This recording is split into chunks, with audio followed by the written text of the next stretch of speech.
ये WhatsApp guys, कैसे हैं आप लोग। तो आज मैं the legend of sword immortal का न्यू एपिसोड एक्सप्लेन करने वाला हूँ। तो चलिए वीडियो को शुरू करते हैं बिना कोई टाइम वेस्ट किए हुए। लेकिन अगर वीडियो पसंद आएगा तो वीडियो को ज़रूर से लाइक कर दीजिएगा, ये मेरे लिए बहुत ज़्यादा बड़ा हेल्प होगा। तो चलिए वीडियो को शुरू करते हैं। तो इसके पहले के एपिसोड में आप सभी को याद होगा कि हुआ क्या था। तो हुआ यह था कि जो हमारा मेन कैरेक्टर था यानी कि डोंग फैंग हाओ, वो वहाँ पर कल्टिवेट कर रहा था, लेकिन वहीं पर बाहर डीमंस ने हमला कर दिया था। तो हमारा एपिसोड वहीं पर से शुरू होता है, जहाँ पे हम देखते हैं कि जो थर्ड मास्टर था, थर्ड एम्परर था, वो वहाँ पर अपने कोई ट्रेजर की मदद से वहाँ पर डीमन से फाइट कर रहा था। हम देखते हैं कि उसने वहाँ पर एक फॉर्मेशन क्रिएट किया था जिससे बहुत ज़्यादा शॉट क्रिएट करता है वो, और फिर वो शॉट से वो फॉक्स डीमन पे अटैक कर देता है। लेकिन वो ओल्ड मैन जो एल्डर था, वो जो है वहाँ पर एक बैरियर क्रिएट करता है फॉक्स के चारों तरफ और उसको अपने तरफ खींच के उस अटैक से बचा लेता है। तो यह देखकर वहाँ पर सब लोग हैरान हो गए थे, जहाँ पर हम देखते हैं कि वो दोनों डीमंस के सामने वो सारे बंदे आ गए थे। जी हुआंग था, वो यह देखकर हैरान होते हुए बोल रहा था कि फॉक्स वो भी फॉरबिडन एरिया में कैसे। तो तब यह देखकर उसका फादर बोल रहा था कि यह कोई और नहीं बल्कि गधे, यह तुम्हारी माँ है, तुम्हारी माँ डीमन क्लैन से बिलोंग करती है। तो यह सुनकर हम देखते हैं कि जी हुआंग बहुत हैरान होता है, उसको समझ में नहीं आता है कि वो क्या करे। तो तभी उसका फादर बोल रहा था कि देखो तुम यहाँ पर डाइवर्ट मत हो, तुम आप एक प्रिंस हो यहाँ के, तुम्हें पता होना चाहिए कि तुम्हें क्या करना है। और उसको बोल रहा था कि सियाव उसकी माँ के साथ यानी कि क्वीन के साथ वहाँ पर एक पैलेस में है, तो तुम जाओ वहाँ पर और सियाव को प्रोटेक्ट करो और क्वीन को, और फिर उसको जाने को कहता है। और फिर तभी वो ऊसोंग भी बोल रहा था कि मुझे भी फाइट करना है, लेकिन वो थर्ड एम्परर उसको शांत करते हुए उस ओल्ड मैन से बात करने लगता है कि हम लोगों ने बहुत बार साथ में मिलकर डेमन से फाइट किया है और उनको ख़त्म भी किया है। मुझे बिल्कुल यकीन नहीं है कि तुम उन सारे डेमन्स में से एक हो, लेकिन अफसोस तुम तो अपने साथियों को मारने के लिए तुम जरा सा भी पछताते नहीं हो। तुमने तो अपने कितने साथियों को मार दिया यहाँ पर आने के लिए। तो वो ओल्ड मैन बोल रहा था कि वह सब चीज़ से फ़र्क नहीं पड़ता है, मैं यहाँ पर आने के लिए किसी भी हद तक जा सकता था, लेकिन अफसोस मैं तुम्हें उस समय नहीं मार पाया एक अटैक में।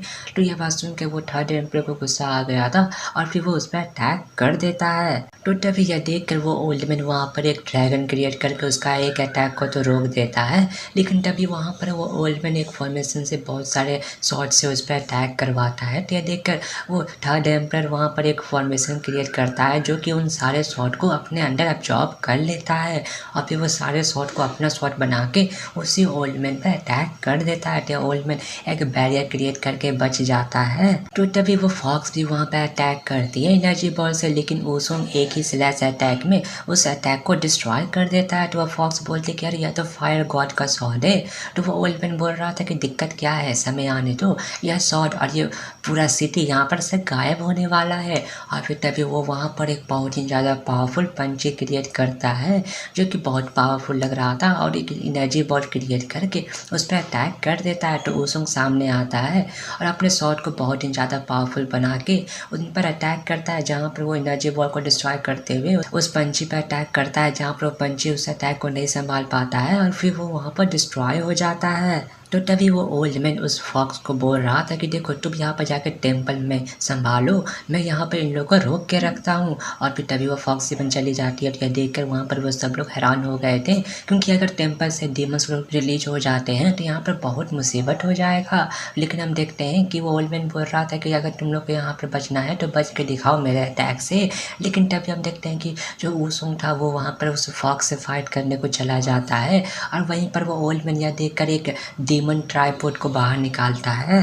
तो उस अटैक के कारण ओसोंग नहीं जा पाता है, उसको वापस आना पड़ता है। तभी हम देखते हैं कि वो अटैक आता है देख, तो वो थर्ड एम्परर वहाँ पर अपने वेपन से अटैक करता है। लेकिन हम देखते हैं कि तभी वहाँ का मौसम चेंज होने लगा था। वहाँ का मौसम चेंज होने के कारण हम देखते हैं कि वहाँ पर से एक डीमन का आवाज़ आता है कि क्या लगता है तुम्हें थर्ड एम्परर, तुम्हारे पास ही बस इमॉर्टल वेपन है नहीं। तो यह सब बात सुनकर वो ओल्ड मैन खुश होते हुए बोल रहा था कि हमारे तरफ से रिफोर्समेंट आ गया है, और वो खुश होते हुए उन पर अटैक करते हुए वहाँ से भाग जाता है। और फिर तभी हम वहाँ पर जाओस डायनेस्टी के बाहर का सीन देखते हैं जहाँ पर एक बैरियर क्रिएट हो रखा था और वहाँ पर बहुत सारे डीमन अपीयर हो रखे थे और इनमें से कई डीमंस को हम लोगों ने पहले भी देखा है और कई को नहीं देखा है। जहाँ पर एक पावरफुल डीमन एक स्लैश अटैक करता है जहाँ पर वो बैरियर पर डरार आ जाता है जो कि बहुत ही ज़्यादा पावरफुल अटैक था वाकई में। तो यह देख कर वहाँ पर सब लोग बात करने लगते हैं कि आज डीमन रेस ने हम लोग पर अटैक कर दिया है, लगता है जाओ डायनेस्टी अब डिस्ट्रॉय होने वाला है। और फिर तभी हम वहाँ पर डीमन किंग को देखते हैं जो कि एक